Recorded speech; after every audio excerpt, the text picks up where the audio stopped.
Selamat malam Bapak Ibu Saudara-saudari terkasih. Satu anugerah Tuhan yang Dia limpahkan bagi setiap kita sekali lagi malam hari ini untuk datang berdoa di hadapannya.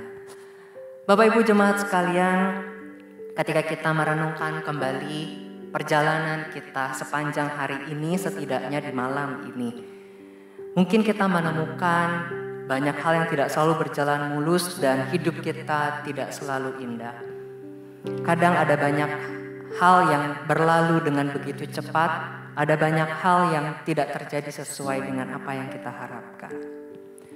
Namun Bapak Ibu Saudara sekalian, di awal persekutuan doa kita malam hari ini, biarlah sebuah pujian yang berjudul Cinta Sejati boleh mengingatkan kita kembali bahwa ada satu hal yang tidak pernah berlalu, yang kekal, yang selalu ada bagi setiap kita, yaitu cinta sejati dari Allah kita. Mari kita naikkan pujian ini.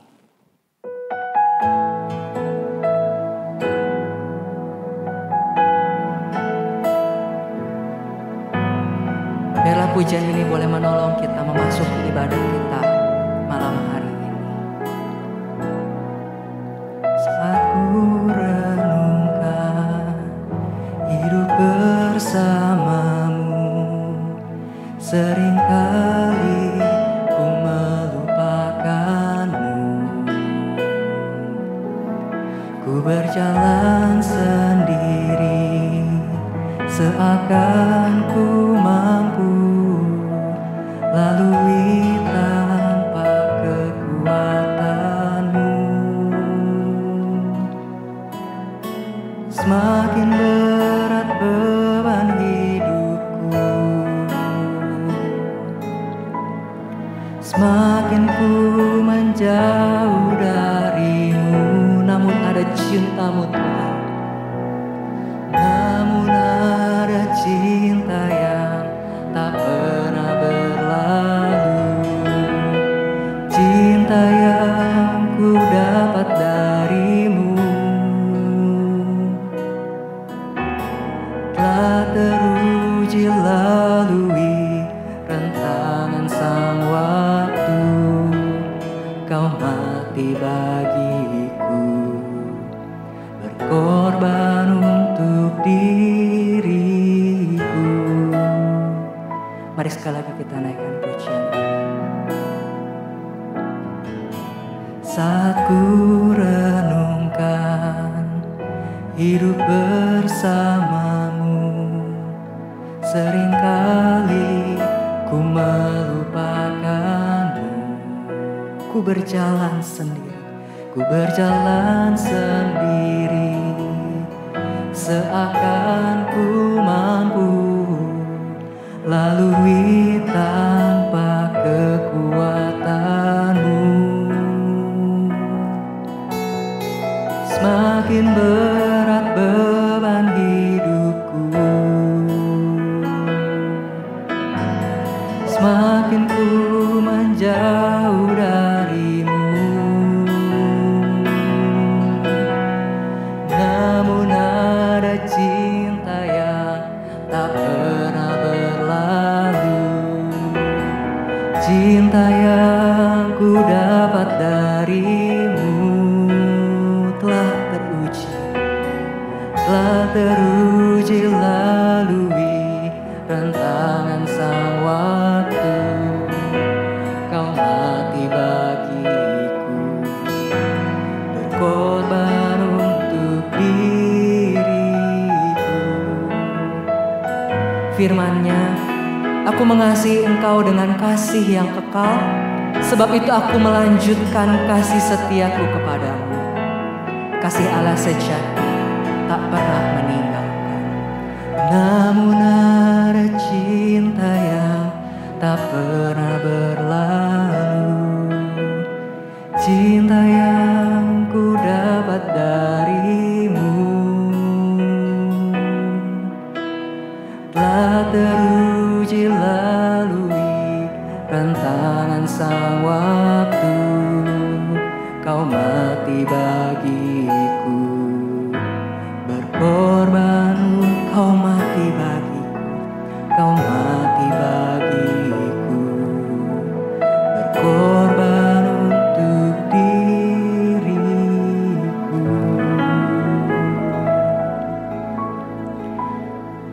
Mari saat ini, jemaat sekalian, saya mengajak setiap kita mengambil waktu tenang sejenak di hadapannya. Dan marilah pakai waktu ini untuk merenungkan satu pertanyaan, yaitu bagaimana relasimu bersama dengan Allah. Dapatkah engkau merasakan cintanya yang sejati itu saat ini? Bila saat ini ternyata engkau dapat merasakannya, maka mari pakai waktu ini untuk menaikkan syukurmu kepadanya. Namun jikalau saat ini Anda merasa biasa-biasa saja, atau bahkan Anda merasa begitu jauh dari cintanya itu, mari ambil waktu ini juga untuk sungguh-sungguh menelusuri hati setiap kita. Adakah dosa di dalam hati atau dalam perbuatan? Adakah luka batin atau berbagai hal duniawi yang menghambatmu untuk bisa merasakan, mengalami cintanya itu yang tak pernah berlalu dan meninggalkan setiap kita? Mari pakai waktu ini.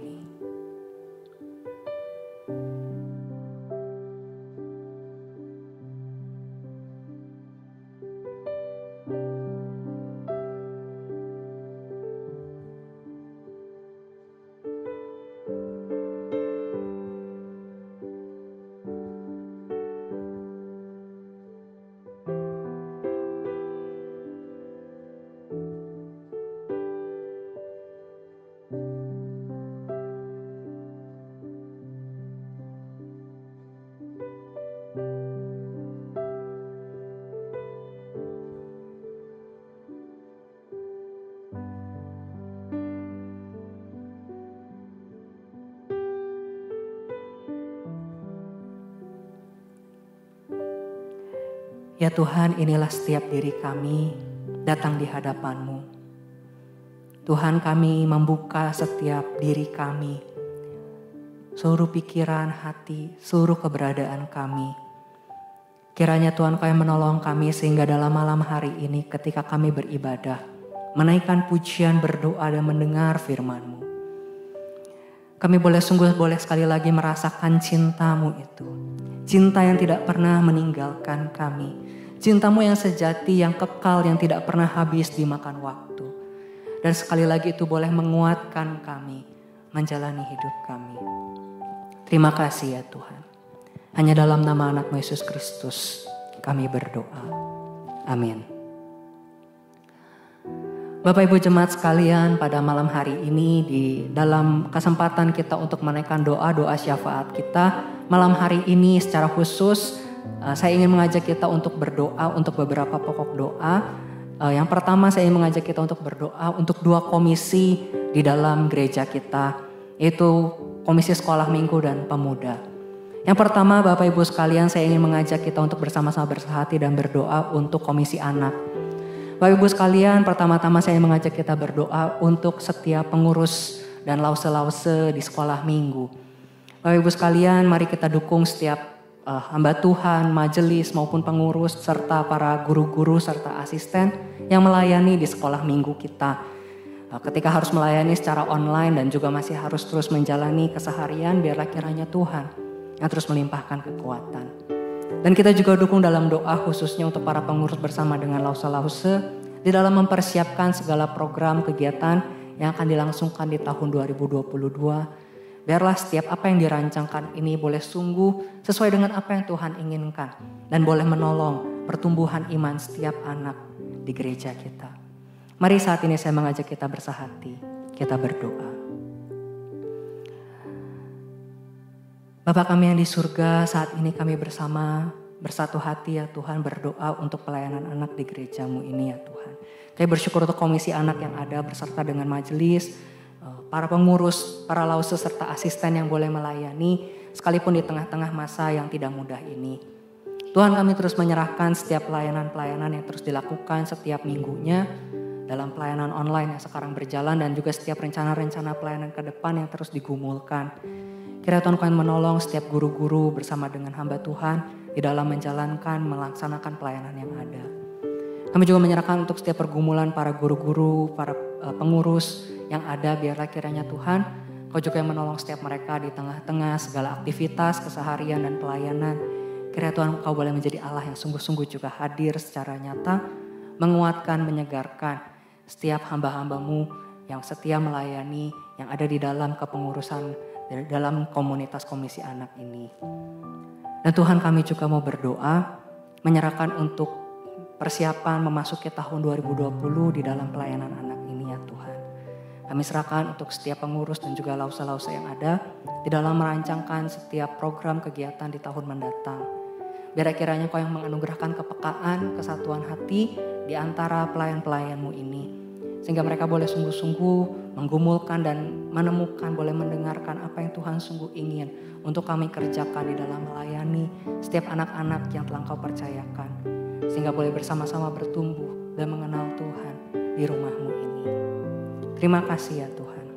Inilah doa kami, hanya dalam nama anak Yesus Kristus kami berdoa. Amin. Selanjutnya Bapak Ibu Jemaat sekalian, kita juga masih akan berdoa untuk komisi sekolah minggu. Saat ini saya ingin mengajak kita untuk berdoa juga untuk para anak-anak beserta dengan orang tua atau wali di dalam keseharian mereka. Ketika setiap anak-anak masih harus beribadah secara online, orang tua juga harus terus setia mendampingi. Bukan sesuatu yang mudah bagi anak-anak untuk terus beribadah secara online dan juga bagi orang tua untuk meluangkan waktu lebih di dalam mendampingi setiap anak-anak beribadah. Maka mari kita doakan untuk kesetiaan setiap mereka di dalam beribadah bersama-sama dan juga pertumbuhan iman mereka, anak-anak beserta dengan keluarga mereka. Sehingga di dalam sekolah minggu bukan hanya mereka sekadar beraktivitas atau sekadar melakukan rutinitas, tetapi para anak-anak beserta dengan orang tua mereka juga boleh merasakan sapaan Tuhan dan mengalami pertumbuhan di dalam pengenalan akan Tuhan. Mari kita bersama membuka suara, kita berdoa untuk pokok doa ini. Bapa kami yang di surga, saat ini kami juga mau berdoa ya Tuhan untuk setiap anak-anak-Mu dan juga para orang tua yang ada di komisi anak. Kami menyerahkan Tuhan setiap mereka ke dalam tangan-Mu. Ketika saat ini ibadah masih dilangsungkan secara online bagi anak-anak, kiranya Kau yang terus menolong setiap anak-anak-Mu ini di dalam kesetiaan mereka beribadah. Biarlah mereka boleh sungguh-sungguh bisa menikmati persekutuan bersama dengan Engkau, boleh mengalami firman-Mu dan boleh sungguh mengerti dan melakukan firman-Mu lewat ibadah-ibadah yang ada. Biarlah setiap ibadah yang ada boleh menjadi pertemuan bersama dengan Tuhan yang bermakna, bukan hanya sekadar rutinitas. Kami juga mau menyerahkan ya Tuhan untuk setiap orang tua, wali yang mendampingi setiap anak-anak-Mu ini. Yang menuntun setiap anak-anak untuk tetap beribadah dan mendampingi mereka di dalam proses mereka beribadah di rumah. Tuhan kami menyadari bahwa ini juga bukan tugas dan tanggung jawab yang mudah bagi setiap orang tua dan wali yang ada. Dan biar akhirnya Tuhan kami percaya Engkau Allah yang akan terus melimpahkan kekuatan dan kemampuan bagi para orang tua ini. Dan kami juga percaya bahwa di dalam perjalanan mereka bukan hanya sekedar mendampingi, tetapi mereka juga boleh tumbuh bersama-sama dengan anak-anak mereka di dalam mengenal Tuhan. Mereka bukan cuma sekadar menjalankan tanggung jawab sebagai orang tua, tetapi mereka juga boleh menikmati relasi bersama dengan anak-anak mereka dan terlebih bersama dengan Engkau di setiap ibadah-ibadah yang diikuti. Terima kasih ya Tuhan. Inilah doa kami. Hanya dalam nama anak Yesus Kristus kami berdoa. Amin. Bapak Ibu sekalian, selanjutnya saya ingin mengajak kita untuk bersama-sama bersatu berdoa juga untuk pelayanan Komisi Pemuda Bapak Ibu sekalian. Bapak Ibu sekalian, kita juga mau berdoa untuk pelayanan pemuda. Mari kita bersama-sama mendoakan untuk pelayanan yang saat ini berjalan, yang masih terus dilakukan baik secara online maupun juga lewat komunikasi pribadi. Biarlah semua pelayanan yang dilakukan boleh sungguh-sungguh berjalan dengan baik. Dan kita juga doakan untuk segala persiapan memasuki pelayanan di tahun 2022. Ada banyak hal yang terus didoakan, biar kiranya Tuhan yang terus menolong. Khususnya para hamba Tuhan, untuk saya Contoh Bubi dengan Contoh Andre yang di Komisi Pemuda, beserta dengan majelis dan pemuda yang terbeban untuk bersama-sama menggumulkan, mendoakan pelayanan pemuda ke depan. Biar kiranya Tuhan yang menolong setiap pelayan-pelayan yang ada ini untuk boleh sungguh mendengar, mengerti apa yang Tuhan inginkan untuk dikerjakan terus di dalam pelayanan pemuda ini. Mari kita bersama mendukung di dalam doa. Bapa kami yang di surga, saat ini kami juga mau berdoa ya Tuhan untuk pelayanan pemuda. Kami menyerahkan Tuhan untuk pelayanan yang terus berjalan di masa-masa pandemi ini, yang terus dilangsungkan, biar kiranya Tuhan Kau yang menolong setiap pelayan-pelayan-Mu yang ada. Dan kami juga tidak lupa Tuhan mau menyerahkan untuk setiap pelayanan yang sedang dirancangkan untuk di tahun 2022. Kami serahkan setiap hamba Tuhan, majelis, serta pemuda yang terbeban di dalam mempersiapkan, di dalam menggumulkan dan mendoakan pelayanan-pelayanan yang akan dibangun ke depan. Segala hal yang sedang akan dijalankan, kiranya Tuhan Kau yang menolong. Biar kiranya Tuhan di dalam setiap pergumulan yang ada, Kau boleh menolong dan memberikan kepekaan bagi setiap hamba-hamba-Mu ini. Sehingga boleh sungguh-sungguh mengerti, mendengar dan mengetahui apa yang menjadi isi hati-Mu. Apa yang Kau rindukan boleh terjadi, yang Kau rindukan boleh dibangun di dalam persekutuan pemuda di gereja-Mu ini. Tuhan kiranya Kau yang menolong. Kami percaya Engkau yang akan terus menolong. Terima kasih ya Tuhan. Inilah doa kami, dalam nama anak Yesus Kristus kami berdoa. Amin. Kemudian Bapak Ibu sekalian, yang keempat, saya ingin mengajak kita juga tidak lupa untuk berdoa bagi setiap pemuda-pemudi yang ada di GKY Medan. Kita terus doakan setiap mereka di dalam pertumbuhan rohani mereka, di dalam pergumulan mereka setiap hari, di studi mereka, pekerjaan maupun di dalam berbagai aspek kehidupan mereka yang lain. Setiap pemuda-pemudi kita, mungkin mereka ada yang berstudi atau bekerja di Medan, atau mungkin ada yang di luar kota bahkan di luar negeri. Mereka anak-anak atau saudara-saudari kita, mari kita dukung mereka di dalam doa. Biar setiap mereka di tengah-tengah masa yang tidak mudah ini, di dalam kemudaan mereka boleh mengalami relasi bersama dengan Tuhan, di tengah segala kesibukan, di tengah segala aktivitas yang ada, dan boleh terus semakin mengenal Tuhan hari lepas hari. Mari kita bersama membuka suara kita berdoa bagi setiap pemuda-pemudi di GKY Medan. Bapa kami yang di surga, saat ini kami juga mau berdoa ya Tuhan untuk Komisi Pemuda, untuk setiap anak-anak-Mu yang menjadi bagian dari pemuda-pemudi di gereja-Mu ini. Baik mereka yang mungkin saat ini ada di Medan maupun di luar kota, bahkan di luar negeri. Mereka yang saat ini berstudi, bekerja. Biar kira Kau yang terus menolong mereka di dalam setiap pergumulan mereka. Tuhan, kiranya Kau yang terus menuntun mereka juga terlebih di dalam pengenalan mereka akan Engkau. Di dalam relasi mereka pribadi lepas pribadi di tengah-tengah masa pandemi ini. Dan Tuhan biarlah kiranya Engkau juga yang memberkati komunitas yang ada, persekutuan pemuda yang ada, biarlah kiranya Engkau yang terus melimpahkan persekutuan, keeratan, dan kiranya Engkau yang boleh terus membangun relasi di antara anak-anak-Mu ini, sehingga di dalam masa-masa sulit mungkin kami bisa saling tolong-menolong, saling membantu, saling menjadi penolong, pendukung bagi satu sama lain. Kiranya Tuhan Kau yang menolong setiap kami. Inilah doa kami. Hanya dalam nama anak-Mu Yesus Kristus kami berdoa. Amin. Kemudian Bapak Ibu sekalian, selain untuk komisi anak dan juga untuk komisi pemuda, saya juga ingin mengajak kita untuk berdoa bagi beberapa pokok doa yang lain. Selanjutnya saya ingin mengajak kita untuk berdoa untuk persiapan HUT GKY Medan ke-15 di bulan November ini, serta rangkaian kegiatan dari Advent sampai Natal di tahun ini. Bapak Ibu sekalian, mari kita dukung di dalam doa untuk setiap panitia di dalam menggumulkan setiap rangkaian acara baik HUT maupun Advent, dari segala persiapan yang ada maupun sampai pelaksanaannya. Juga untuk setiap hamba-hambanya yang akan melayani di mimbar maupun di balik layar, biar kiranya Tuhan yang menolong setiap persiapan latihan-latihan yang ada. Dan juga kita doakan untuk setiap kita para jemaat yang akan mengikutinya, baik secara online maupun onsite. Ibadah yang akan dilaksanakan secara hybrid ini biarlah boleh dinikmati oleh semuanya. Boleh sungguh mengalami kembali sapaan Tuhan lewat 2 momen yang akan kita peringati di dalam 2 bulan ini. Mari kita bersama membuka suara, kita berdoa, kita doakan untuk pokok doa ini. Kita berdoa. Bapa kami yang di surga, saat ini kami juga mau berdoa ya Tuhan untuk segala persiapan untuk HUT GKY Medan yang ke-15 dan juga berbagai rangkaian Advent Natal di tahun ini ya Tuhan. Tuhan, kami menyerahkan untuk segala persiapan yang dilakukan oleh panitia. Kami mendoakan untuk kesatuan hati mereka, kepekaan hati mereka akan tuntunan Tuhan di dalam segala persiapan yang ada. Kami menyerahkan juga kesehatan mereka dan kekuatan mereka dalam mempersiapkan segala sesuatu, mulai dari persiapan HUT hingga nanti pelaksanaan Advent dan Natal ya Tuhan. Kami menyerahkan juga Tuhan untuk setiap pelayan-pelayan-Mu yang akan mengambil bagian di dalam ibadah-ibadah ini, di dalam setiap latihan yang mereka lakukan, biar kira Tuhan Kau yang menolong mereka. Biarlah setiap hamba-hamba-Mu ini juga boleh Engkau tuntun, boleh mengalami kembali perjumpaan bersama dengan Tuhan.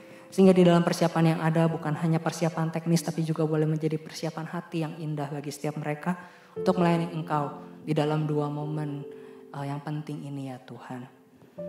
Dan kami juga tidak lupa Tuhan mau berdoa untuk setiap jemaat-Mu yang akan mengikuti ibadah baik secara onsite maupun online di dalam ibadah hybrid yang ada. Kiranya Tuhan Engkau yang menolong sehingga ibadah-ibadah ini boleh sungguh dinikmati oleh setiap orang-orang yang mengikutinya. Terima kasih ya Tuhan. Inilah doa kami, hanya dalam nama anak-Mu Yesus Kristus kami berdoa. Amin. Dan yang terakhir Bapak Ibu sekalian, tidak lupa saya juga ingin terus mengajak kita untuk berdoa bagi kondisi penanganan COVID-19 di Indonesia. Bersyukur untuk setiap progres yang boleh ada dan kita terus dukung di dalam doa. Untuk setiap yang dikerjakan oleh pemerintah maupun partisipasi kita sebagai masyarakat di dalam penanganan COVID-19 di Indonesia ini. Mari kita bersama membuka suara kita berdoa untuk pokok doa ini. Tuhan, kami juga tidak lupa masih terus berdoa bagi penanganan COVID-19 di Indonesia dan di berbagai tempat lainnya juga ya Tuhan. Kami bersyukur untuk setiap pertolongan yang boleh Tuhan anugerahkan, setiap progres yang boleh semakin membaik, dan segala upaya-upaya yang terus dilakukan oleh pemerintah. Biar akhirnya Engkau yang memberkati dan menolong pemerintah kami untuk boleh sungguh menggumulkan dan memutuskan berbagai hal yang tepat untuk mengantisipasi berbagai hal terkait COVID-19 ke depan. Kami juga menyerahkan untuk setiap kami sebagai masyarakat, biarlah kami juga boleh sungguh berpartisipasi dengan aktif, menolong, saling mengerti satu sama lain di dalam mengatasi COVID-19 ini secara bersama-sama. Kami serahkan juga untuk setiap aktivitas kami ke depan, kami rindu semua boleh segera kembali semakin membaik dan kiranya Engkau Allah yang akan terus menolong dan menyertai. Terima kasih ya Tuhan. Inilah seluruh doa kami ya Tuhan yang kami naikkan hanya dalam nama anak-Mu Yesus Kristus. Kami berdoa. Amin. Bapak Ibu jemaat sekalian, di dalam perjalanan hidup kita seringkali ada banyak pergumulan yang begitu panjang kita lewati dan terkadang terasa tidak mudah. Seringkali banyak hal yang kita jalani dan terasa berat dan seringkali terasa gelap. Kadang kita terlalu lelah untuk melangkah, kadang kita merasa terlalu lelah untuk terus berjalan. Tetapi biarlah lewat pujian hatiku percaya ini boleh menolong kita untuk mempersiapkan diri kita memasuki firman Tuhan pada malam hari ini.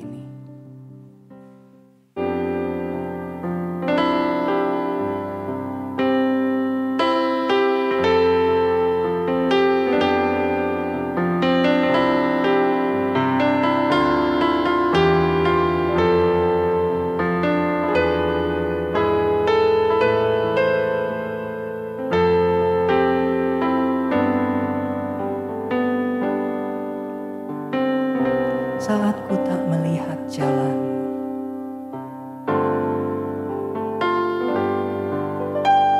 saat ku tak melihat jalanmu, saat ku tak mengerti rencanamu, namun tetap ku pegang janjimu, pengharapanku hanya padamu. Hatiku percaya, hatiku percaya,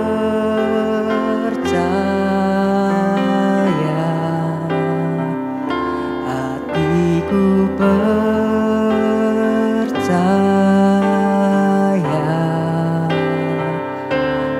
hatiku percaya,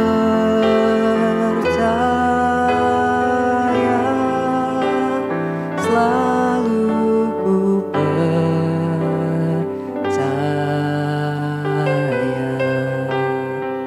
Mari sekali lagi kita naikkan pujian ini. Saat ku tak melihat jalanmu, saat ku tak mengerti rencanamu, namun tetap ku pegang janjimu. Pengharapanku hanya mari dengan bangkit berdiri kita katakan, kami percaya, ku percaya,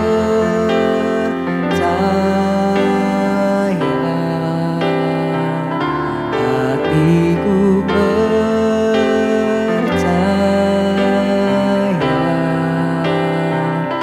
hatiku percaya,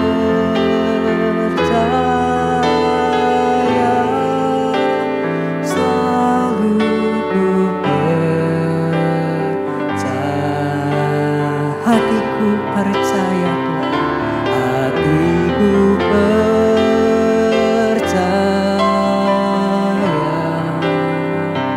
hatiku percaya, hatiku percaya, hatiku percaya,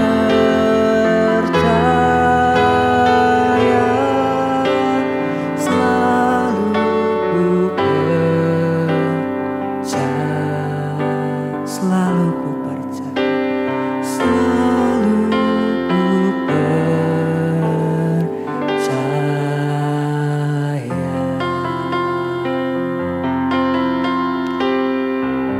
Mari sekali lagi kita bersatu di dalam doa. Tuhan, biarlah kiranya malam hari ini Kau yang boleh menolong kami. Mungkin di tengah gelapnya perjalanan hidup kami, biarlah kiranya saat ini ketika kami berjumpa dengan firman-Mu kami boleh melihat terang. Ketika mungkin kami menjumpai keputusasaan dalam hidup kami, biarlah ketika malam hari ini kami akan merenungkan firman-Mu kami boleh menemukan harapan. Tuhan tolonglah kami, pimpinlah kami. Hanya dalam nama anak-Mu Yesus Kristus kami berdoa. Amin. Ya Bapak Ibu sekalian, sekali lagi shalom bagi setiap kita. Dan malam hari ini Bapak Ibu sekalian, kita akan melanjutkan perenungan firman Tuhan kita. Dan saat ini kita sudah masuk ke dalam Mazmur yang ke-56. Dan perenungan malam hari ini saya berikan sebuah tema, yaitu tetap percaya di saat susah. Bapak Ibu sekalian, mungkin pertanyaan ini menjadi pertanyaan setiap kita. Mungkin tidak dengan kalimat yang persis sama, namun seringkali di dalam kehidupan kita menjumpai banyak situasi dalam hidup kita yang membawa kita ke dalam satu titik pertanyaan ini. Bagaimana saya bisa tetap percaya kepada Tuhan di saat Tuhan seakan-akan tidak terlihat? Di saat hidup kita susah seakan-akan tidak ada jawaban, di saat banyak pergumulan dan pergumulan itu terus berlarut-larut, seakan-akan Tuhan tidak bekerja dan tidak menunjukkan jalannya. Bagaimana saya bisa tetap percaya kalau Tuhan itu ada? Kalau Tuhan itu akan menolong. Bagaimana saya bisa tetap percaya kalau Tuhan itu baik? Bagaimana saya bisa tetap percaya kalau rencana Tuhan itu akan indah pada waktunya? Kalau mungkin ternyata situasi yang saya hadapi hari ini penuh dengan kepahitan. Dan kepahitan itu bukan sebentar, tapi panjang, tidak berhenti. Maka dari itu Bapak Ibu sekalian, saya ingin mengajak setiap kita untuk kembali merenungkan dan mencoba mencari jawabannya dari firman Tuhan. Dan hari ini kita akan bersama-sama membaca Mazmur pasal yang ke-56. Saya akan membacakan bagian firman Tuhan ini bagi setiap kita. Bapak Ibu sekalian bisa membuka di Alkitab masing-masing dan menyimaknya. Mazmur pasal yang ke-56. Demikian firman Tuhan. Untuk pemimpin biduan menurut lagu merpati di pohon-pohon terbantin yang jauh. Miktam dari Daud ketika orang Filistin menangkap dia di Gat.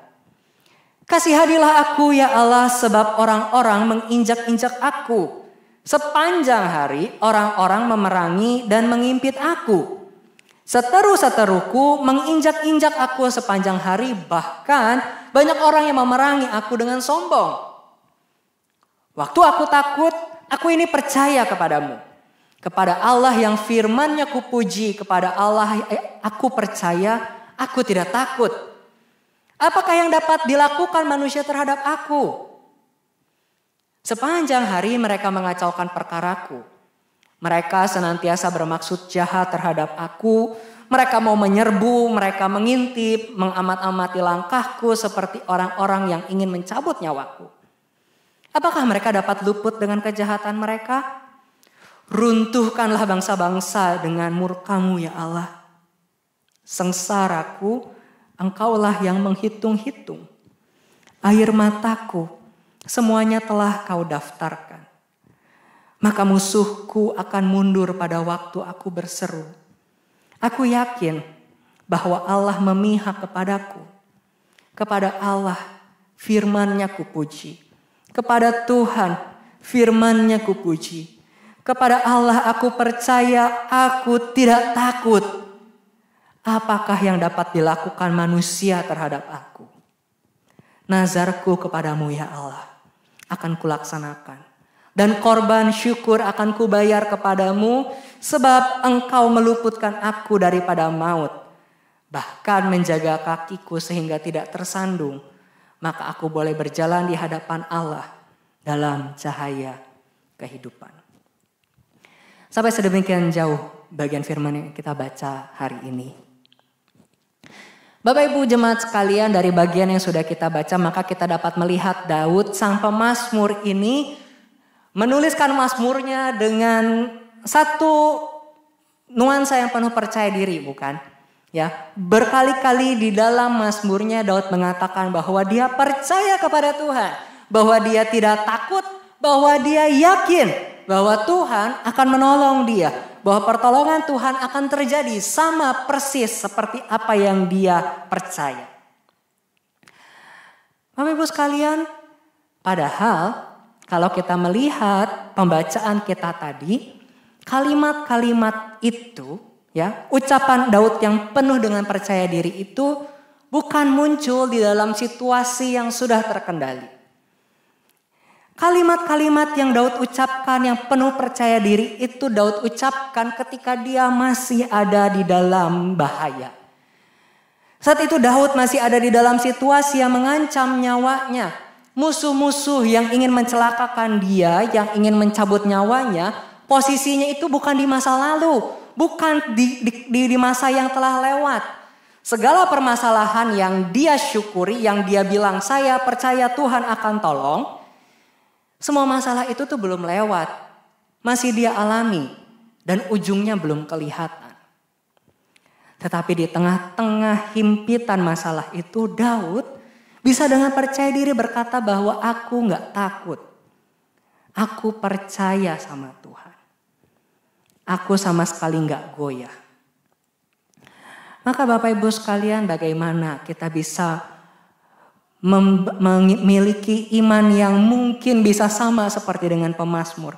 Di tengah situasi yang masih kacau balau, ketika setitik harapan pun tidak terlihat.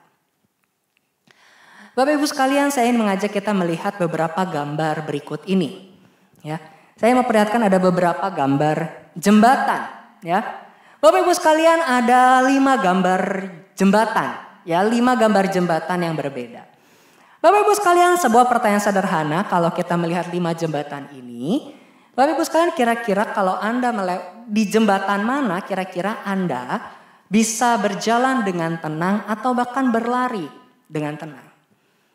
Kira-kira kalau Anda ingin berjalan dengan tenang, ingin berlari dengan tenang, ingin melakukan perjalanan dengan aman, bebas bahaya, kira-kira menurut Anda jembatan mana yang akan Anda pilih? Nomor 1, yang besar yang bisa dilewati mobil bahkan truk. Atau jembatan nomor 2 yang cukup besar juga bisa dilewati kendaraan-kendaraan juga.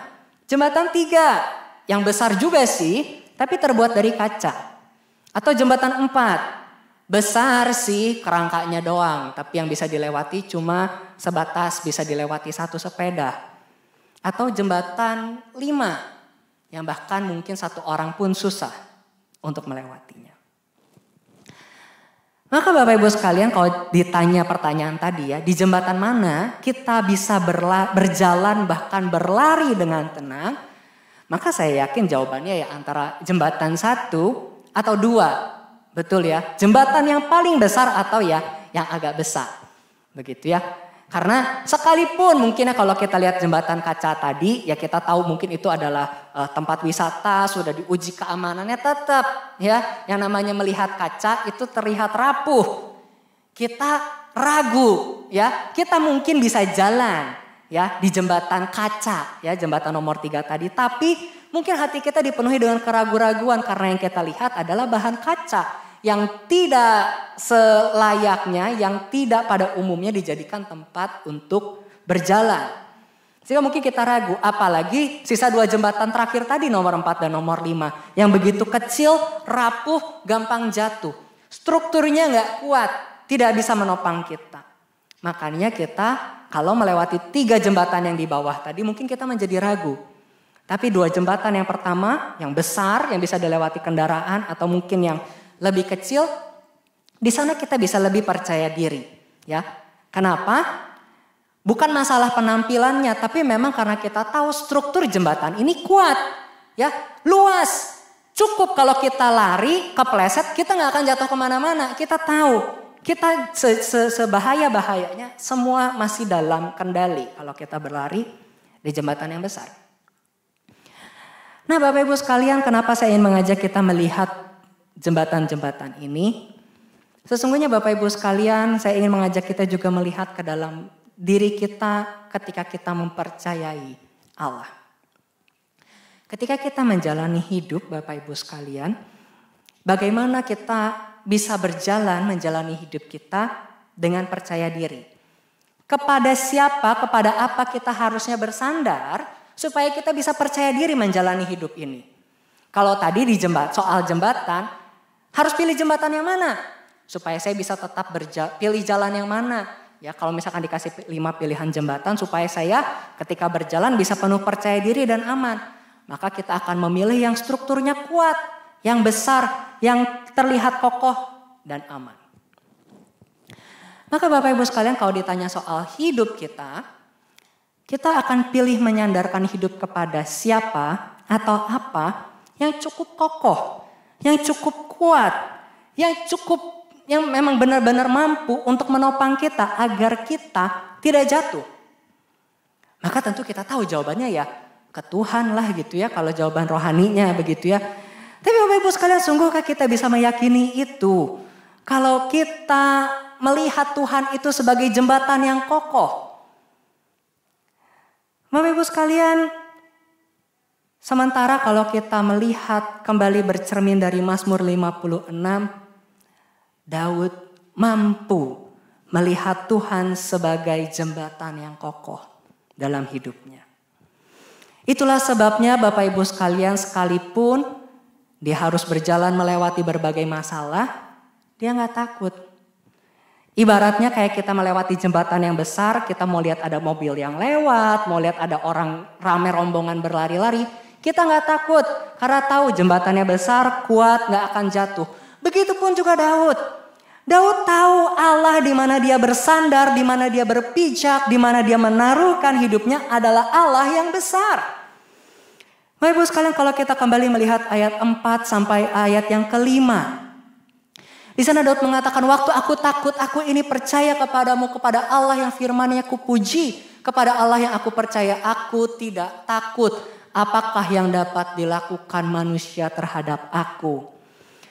Bapak Ibu sekalian, bahaya yang dihadapi Daud saat itu adalah manusia-manusia yang kejam, yang berusaha membunuh dia, mencabut nyawanya. Tapi Daud berhasil melihat bahwa Tuhan di mana dia berpegang adalah Tuhan yang lebih besar daripada manusia-manusia itu. Tuhan yang juga memegang seluruh manusia-manusia yang berusaha mencelakakan dia. Dia tahu Tuhan yang dia percaya itu tidak lepas kendali. Semua bahaya di depannya itu bisa Tuhan kendalikan. Itulah sebabnya Bapak Ibu sekalian, Daud dapat penuh dengan percaya diri. Mengatakan bahwa aku gak takut. Memang masalahnya masih banyak, tapi aku percaya Karena dia dapat meyakini dengan penuh bahwa Tuhannya itu lebih besar daripada setiap persoalan di hadapannya. Dari setiap musuh-musuh yang berusaha mencabut nyawanya. Namun Bapak Ibu sekalian, Daud juga bukan hanya melihat Tuhan sebagai tempat bersandar yang kuat. Bukan hanya melihat Tuhan sebagai tempat bersandar yang kokoh. Yang sanggup menjadi tempat perlindungannya. Tetapi kalau kita melanjutkan pembacaan kita di dalam ayat yang ke-8 sampai ayat yang ke-9 sampai yang ke-10, di ayat tersebut Daud juga mengatakan, "Sengsaraku, engkaulah yang menghitung-hitung.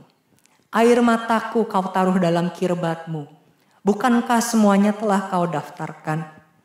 Maka musuhku akan mundur pada waktu aku berseru. Aku yakin bahwa Allah memihak kepadaku." Bapak Ibu sekalian, di sini kita juga melihat sisi yang lain dari iman Daud tentang Allah. Tentang siapa Allah itu. Yang pertama tadi Daud meyakini bahwa Allahnya adalah Allah yang perkasa, yang kuat, yang lebih besar daripada semua permasalahannya. Namun yang kedua juga Daud menyadari dengan betul bahwa Allah yang dia percaya, di mana dia menyandarkan hidupnya, adalah Allah yang dekat dengan hidupnya. Bapak Ibu sekalian, Daud dengan penuh iman meyakini bahwa Allah itu melihat setiap tetes air mata Daud.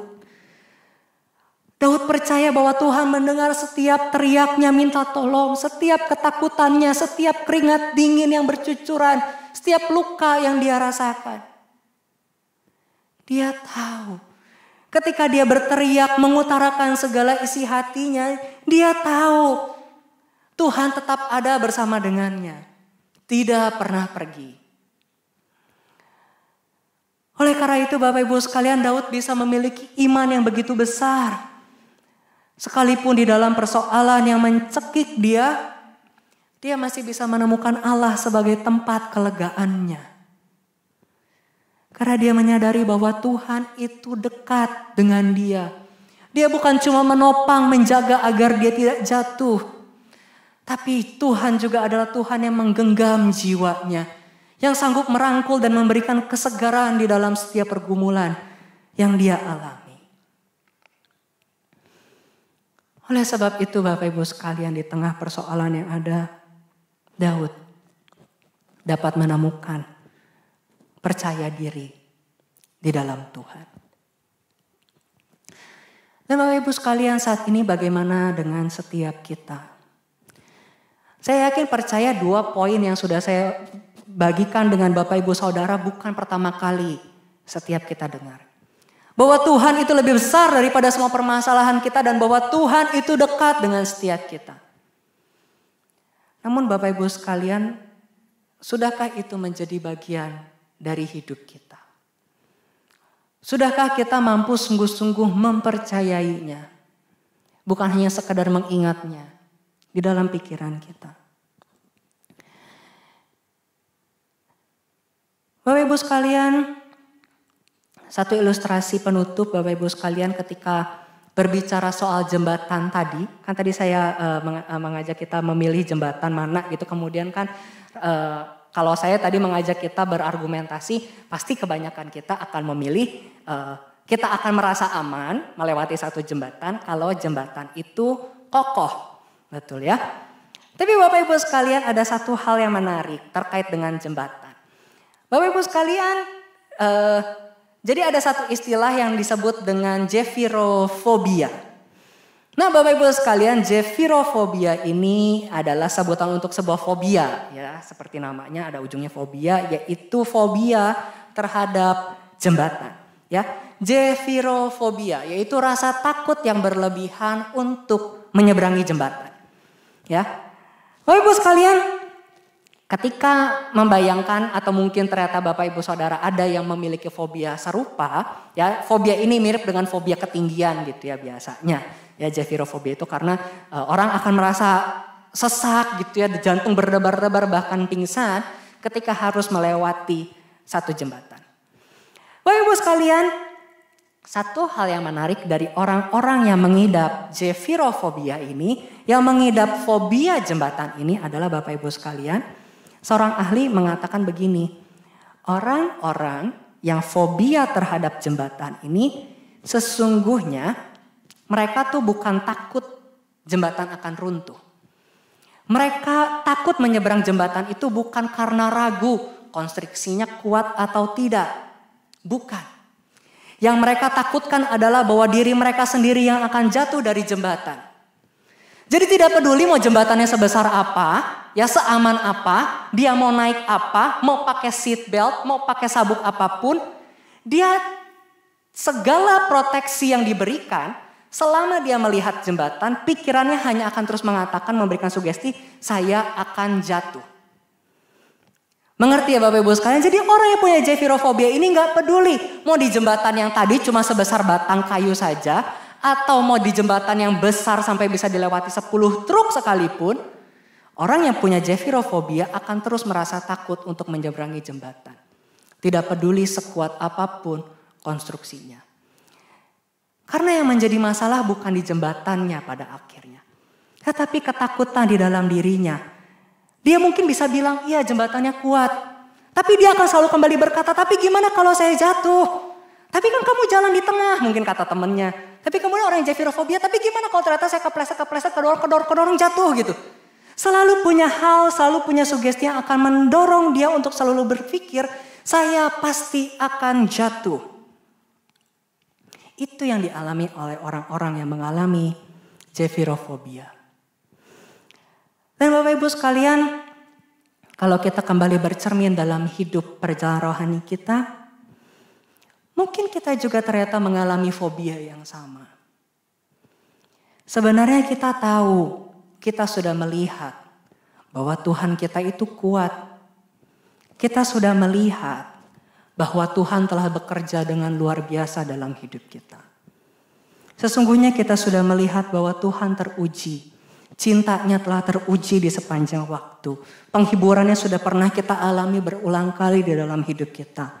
Bahkan mungkin kita mengalami berbagai mujizat di dalam hidup kita. Tetapi akhirnya kita masih terus membiarkan rasa takut, segala godaan dari iblis, segala keraguan itu mengguncang iman kita. Kita sulit untuk bisa menyandarkan hidup kita sepenuhnya kepada Tuhan. Seperti orang zephyrofobia, yang fobia jembatan tidak bisa menyandarkan hidupnya sepenuhnya, mempercayakan hidupnya kepada jembatan yang bagus itu. Begitupun seringkali kita. Tuhan sudah sempurna. Dan bukan cuma sempurna kata Alkitab. Tapi dari setiap kita sebagai anak-anaknya juga sudah mengalami betapa sempurnanya pertolongan dari Tuhan kita. Namun kita masih memilih untuk tidak mau percaya. Kita seringkali memilih untuk mengandalkan, memikirkan segala ketakutan-ketakutan, mengandalkan segala akal pikiran kita. Sehingga akhirnya kita terus terjebak di dalam rasa takut. Tidak peduli seberapa dekat Tuhan dengan kita. Tidak peduli seberapa banyak khotbah yang kita dengarkan. Bapak Ibu sekalian, kabar baiknya sebagaimana zephyrofobia bisa disembuhkan, demikian juga rasa takut kita, kesulitan kita untuk percaya kepada Tuhan juga bisa disembuhkan. Namun tentu bukan dengan pergi ke dokter atau sebatas ke psikiater atau psikolog. Mungkin banyak orang yang bisa jadi bantuan, menjadi alat yang Tuhan pakai. Namun yang terlebih, yang utama adalah dengan relasi kita bersama dengan Allah. Daud bisa sungguh-sungguh mengalami keteguhan. Meyakini bahwa Tuhan adalah Allah yang sanggup dan tidak pernah meninggalkan dia. Karena dia mengalami hidup bersama dengan Tuhan setiap hari. Dia mengalami bagaimana tangan Tuhan selalu bekerja secara ajaib dalam hidupnya. Dan biarlah ini juga yang menjadi kerinduan setiap kita. Membangun relasi yang intim. Relasi yang dipenuhi dengan kasih. Karena Tuhan kita adalah Tuhan yang dekat dengan kita. Kita melihat Tuhan kita sebagai pribadi yang mengasihi kita dan dapat kita kasihi. Hanya dengan demikian kita dapat sungguh mempercayai Dia. Hanya dengan demikian kita dapat mengalami rasa aman yang sempurna. Kita dapat menyandarkan hidup kita. Mari kita berdoa. Ya Tuhan Allah kami, setiap kami datang di hadapan-Mu, saat ini membawa setiap keberadaan diri kami. Setiap kami yang mungkin masih terus bergumul untuk bisa percaya kepada Engkau. Iman kami yang mudah goyah, kami yang mudah dipenuhi dengan rasa takut. Kami yang masih sering bersandar pada segala akal pikiran kami. Kami yang masih sering dipenuhi dengan berbagai hal-hal yang kami takutkan, penuh dengan kecemasan dan rasa tidak percaya. Tuhan, kami menyadari sebagai manusia kami tidak kebal dari semua itu. Dan setiap rasa takut itu, ancaman akan selalu datang dalam hidup kami. Namun Tuhan, kami rindu. Kami bisa sungguh menyandarkan hidup kami kepada-Mu. Kami bisa melihat Engkau sebagai jembatan yang kokoh. Dan kami bisa percaya dengan penuh bahwa kami akan selalu aman selama kami bersama Engkau. Kami bisa terus percaya sekalipun kami tidak melihat. Sekalipun kami melihat di depan kami hanya ada kegelapan. Mungkin yang kami rasakan hanya kesesakan. Tapi tolonglah kami agar kami boleh terus menemukan bahwa Engkau ada. Engkau dekat, Engkau terus menopang kami. Terima kasih ya Tuhan. Inilah doa kami. Hanya dalam nama anak-Mu Yesus Kristus kami berdoa. Amin. Sampai demikian persekutuan doa setiap kita. Mari mengambil waktu saat teduh. Tuhan Yesus memberkati.